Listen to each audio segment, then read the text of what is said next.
So the Oscars are in 2 days and we need to talk about it. Well, we need to talk about one category in particular and say it with me. What is it called? We need to talk about Best Adapted Screenplay. Technically, I guess the category is called Best Writing, in parentheses, Adapted Screenplay, but you know what I mean. We need to talk about the best book adaptation turned into a film in the year of 2023. And I have thoughts. I've made videos about a few of them, and so we're gonna get into some of them a little deeper. Let me read off the nominees. This is in the order that I found them on Google and not in my ranking order, which we'll do later.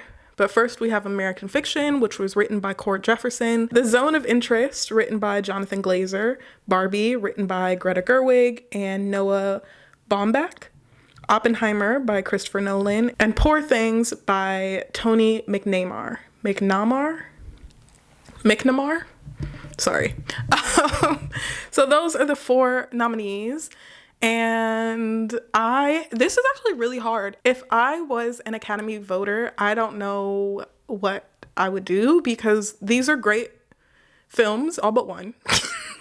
Most of these are great films, and figuring out how to rank these was actually really difficult. I still don't know which one is my number one as I'm speaking right now, but hopefully by the end of this, I will. Before I get into it, let me know how you think I'm gonna rank these 5 films in the comments. What do you think my number 1 will be?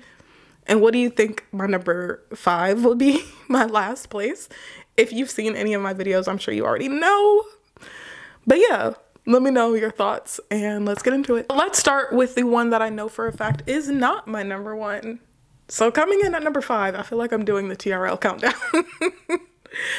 My least favorite film in this category, if you have seen any of my videos, you know it will be Poor Things.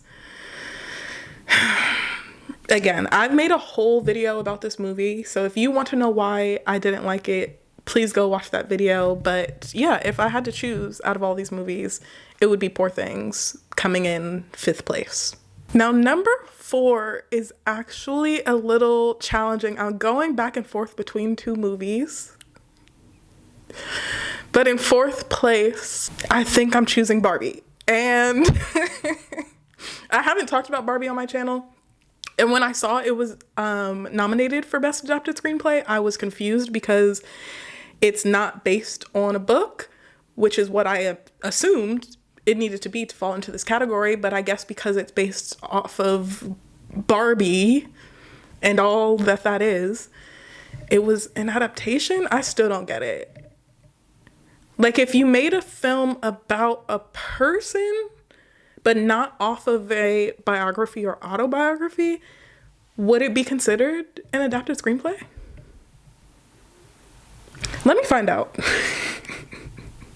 So an article by CNN says that an original screenplay is purely new works created by the writers based on no source material other than their imagination. And so because Barbie is based on a thing that did not come out of Greta Gerwig's mind, it is considered an adapted screenplay, which makes sense. Barbie had a lot of hype, as we all know. Barbenheimer weekend was huge. And I actually went to see Oppenheimer instead of Barbie because I was with my boyfriend. Anyway, it was a long story. He won that fight. But yeah, there was a lot of hype and I went into it with very, very high expectations because of the hype. And it was thoroughly entertaining. I was extremely entertained, but I didn't like the ending, actually. That last scene when she's going into the gynecologist, like, was that confirmation that she turned into a human rather than being a Barbie doll?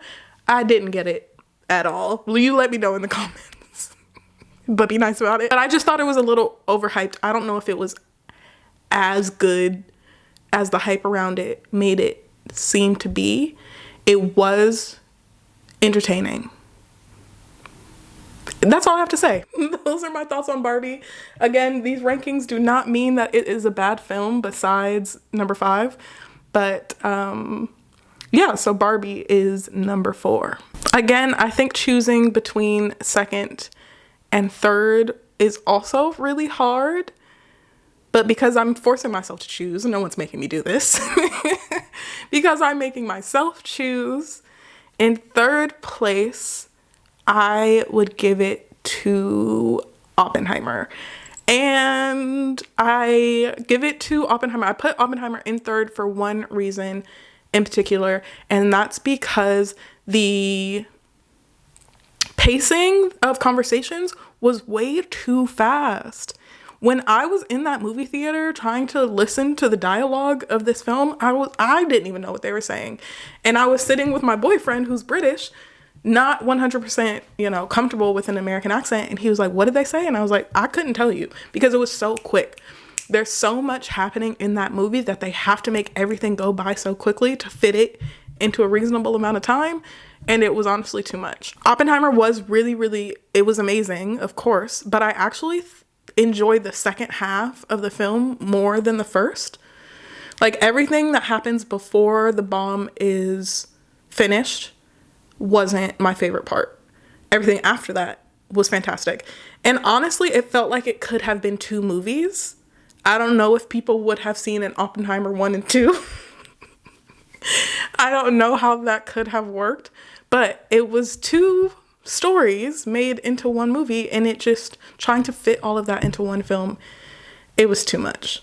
So yeah, I'm assuming everyone has seen Oppenheimer, so I don't want to be condescending and be like, this is what it's about, but the first half is Oppenheimer developing the bomb and working with people to do that, and then the second half is the fallout after and the impact that it had on his career and other people's jealousy and all of those things. And that was more interesting. It goes back and forth between this, like, I want to say past and present, even though they both take place in the past. I don't know how else to phrase it, but the back and forth is just a bit much. It's all just a lot in one movie, but I still think Oppenheimer was better than Barbie.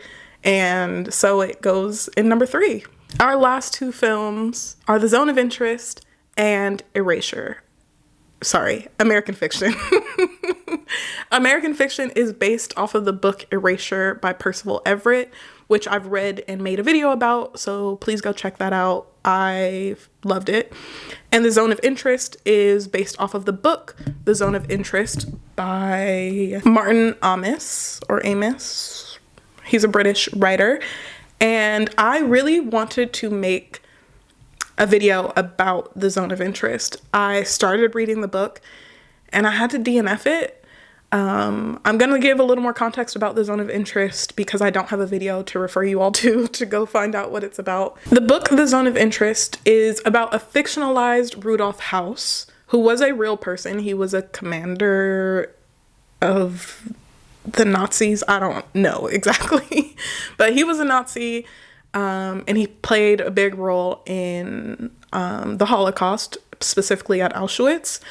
And so in the book, it's a fictionalized version of him and his wife, and she is like having an affair and he plots to kill her. And then there's a time jump to something. I don't know exactly because I didn't finish the book, because the first 2 chapters are setting the scene for who this person is. And I could not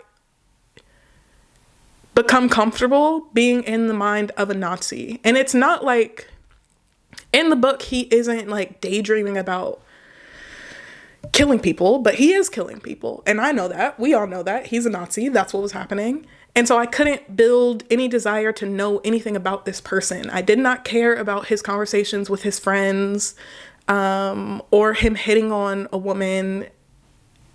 I didn't care. So I closed the book after chapter 2. I don't even think I made it through chapter 2, because there was a conversation in chapter 2 that was talking about dead bodies being driven in a truck and people on a train freaking out about these bodies. And that's when I had to close the book. I was like, I can't do this anymore. The synopsis sounds extremely interesting. I would have loved to read a book about a man trying to hire somebody to murder his wife. That sounds really bad. But when I hear that, I'm like, what the hell? But when I was actually, I just have more interest in that. Anyway, I couldn't get through the book. I say all that to say I couldn't get through it. Had to close it. but I still wanted to watch the movie. It was distributed by A24, who I trust a lot. They have made an amazing reputation for themselves. And so I decided to give it a try. I actually watched it last night. And instead of a fictionalized version of this character, in the book, his name has been changed to Paul Dahl instead of Rudolph House. In the movie, it is Rudolph House and his wife. And there's one scene where she says that people refer to her as the Queen of Auschwitz. They've built this house and started a life right next door to Auschwitz. And it is so disturbing. I felt so uncomfortable the entire time I watched this movie. It's so hard to say that a movie like this is good because it's about something so heartbreaking. But it opens with the family at a river, like living their lives, doing their thing. And then you find out who they are and you're like, these people are terrible. I still want to make a video about this. I'm just going to go into it now. The mother-in-law comes to visit. The Queen of Auschwitz's mom comes to visit and is so disturbed. Like, she's so impressed by the life that her daughter has built and is very complimentary. But after 2 days of living in this house where you can hear gunshots, you hear people screaming, you can smell the burning flesh, she's like, I'm out of here. I'm not staying here. And I'm like, finally, somebody is smart. Anyway, I don't want to give too many spoilers. It is a very uncomfortable movie to watch, or it was for me at least. And so that's why this is really hard. Which one, let me know in the comments, which would be your number one. If you say Poor Things, I'm deleting your comment. No, I'm just kidding. I said I made a video about American Fiction, which was extremely entertaining, a very funny film.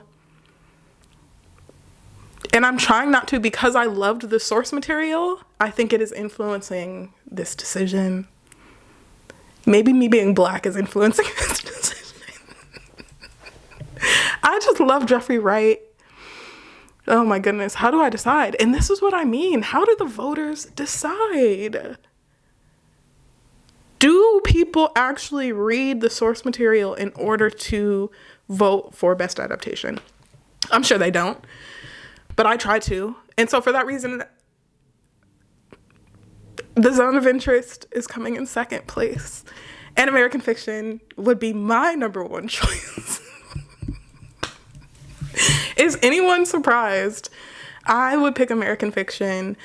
I don't think it's going to win. I think Oppenheimer is going to win, but it could also go to The Zone of Interest, which I would not be disappointed in at all. But yeah, so again, these are the rankings. In last place, we have Poor Things, Barbie, Oppenheimer, The Zone of Interest coming in a close second, and American Fiction in first. There have been a lot of good movies out this year, and I would do a ranking on Best Picture, but I actually haven't seen Anatomy of a Fall or what's the Leonardo DiCaprio movie? Y'all know what it is. I cannot remember the title right now. And I haven't seen Maestro either. And I don't think that's one that I don't think I'll ever see. So I couldn't properly rank it because I don't want to watch Maestro. But anyway, those are my rankings. Thank you for watching this video. Make sure you subscribe, leave your thoughts in the comments, and I'll see you in the next video.